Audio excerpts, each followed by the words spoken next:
আমরা নিঃশর্ত মুক্তি দাবি করছি। মুক্তি না দিলে বাংলাদেশ ডেপুটি হাই কমিশনেও বিক্ষোভ হবে।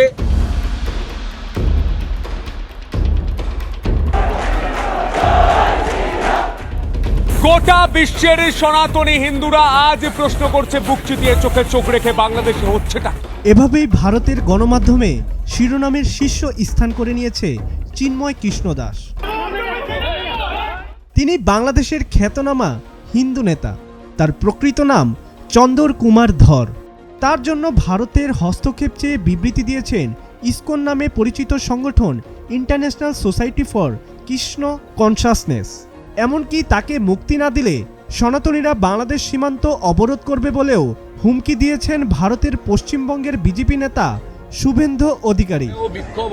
একই সঙ্গে কলকাতার বাংলাদেশ ডেপুটি হাইকমিশনারের সামনে বিক্ষোভেরও হুমকি দিয়েছেন রাজ্য বিজেপি।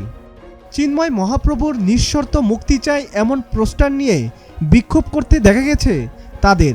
বিক্ষোভের নেতৃত্ব দেন বিরোধী দলের নেতা শুভেন্দু অধিকারী।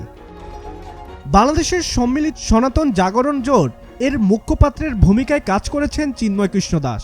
গত 25শে অক্টোবর চট্টগ্রামে সমাবেশ করে সংগঠনটি। সেখানে জাতীয় পতাকার উপরে ইসকন পতাকা রাখার অভিযোগে 31শে অক্টোবর চট্টগ্রাম ইসকনের সাবেক বিভাগীয় সাংগঠনিক সম্পাদক চিন্ময় কৃষ্ণ দাস সহ 19 জনের বিরুদ্ধে চট্টগ্রামের রাষ্ট্রদ্রোহের অভিযোগে মামলা করেন স্থায়ী বিএনপি নেতা ফিরোজ খান। মামলার পর ফিরোজকে দল থেকে বহিষ্কার করা হয়।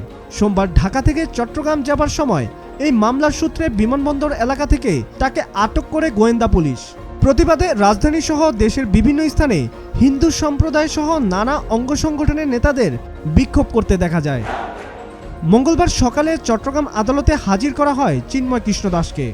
শুনানি শেষে জামিন আবেদন নাকচ করে কারাগারে পাঠানোর নির্দেশ দেন আদালত। এতে বিক্ষুব্ধ হয়ে পুলিশের সঙ্গে সংঘর্ষে জড়ায় তার অনুসারীরা। এ সময় তাদের হামলায় সাইফুল ইসলাম আলিফ নামে এক আইনজীবী নিহত হন। চিন্ময় কৃষ্ণকে গ্রেফতারের প্রতিবাদ জানিয়ে বিবৃতি দিয়েছে ভারত।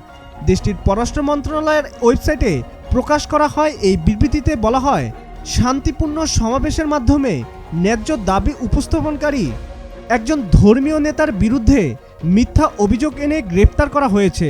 বিবৃতিতে হিন্দু ধর্মাবলম্বী সহ সকল সংখ্যালঘুদের শান্তিপূর্ণ সমাবেশ ও মত প্রকাশের স্বাধীনতার অধিকার প্রতিষ্ঠা ও নিরাপত্তা নিশ্চিত করার আহ্বান জানানো হয়েছে বাংলাদেশ সরকারের প্রতি।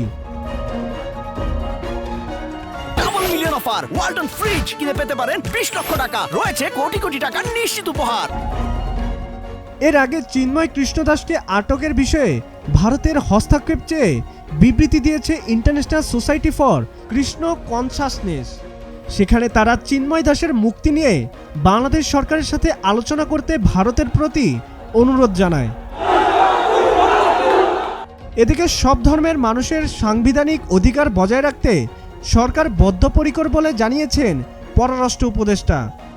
এছাড়াও কোনো সম্প্রদায়ের নেতা হিসাবে নয়, বরং রাষ্ট্রদ্রোহের অপরাধে চিন্ময় কৃষ্ণ দাসকে গ্রেপ্তার করা হয়েছে বলে জানিয়েছেন যুব ও ক্রীড়া উপদেষ্টা আসিফ মাহমুদ সজীব ভুঁইয়া। তিনি বলেন, বাংলাদেশের স্বাধীনতা, সার্বভৌমত্ব ও রাষ্ট্রের বিরুদ্ধে কোনো ষড়যন্ত্র মেনে নেওয়া হবে না। বাংলাদেশের সার্বভৌমত্ব, স্বাধীনতার উপর কোনো প্রকার হস্তক্ষেপ, কোনো প্রকার আঘাত আসে এবং রাষ্ট্রের প্রতি অবমাননা হয়, রাষ্ট্রদ্রোহের মতো ঘটনা ঘটলে সেক্ষেত্রে সরকার অবশ্যই কঠোর ব্যবস্থা নেবে এবং সেক্ষেত্রে একটা গ্রেফতারের ঘটনাকে কেন্দ্র করে এখন অস্থিতিশীল পরিস্থিতি তৈরির চেষ্টা করা হচ্ছে। সাব্বির হাসান, মাছরাঙ্গা টেলিভিশন।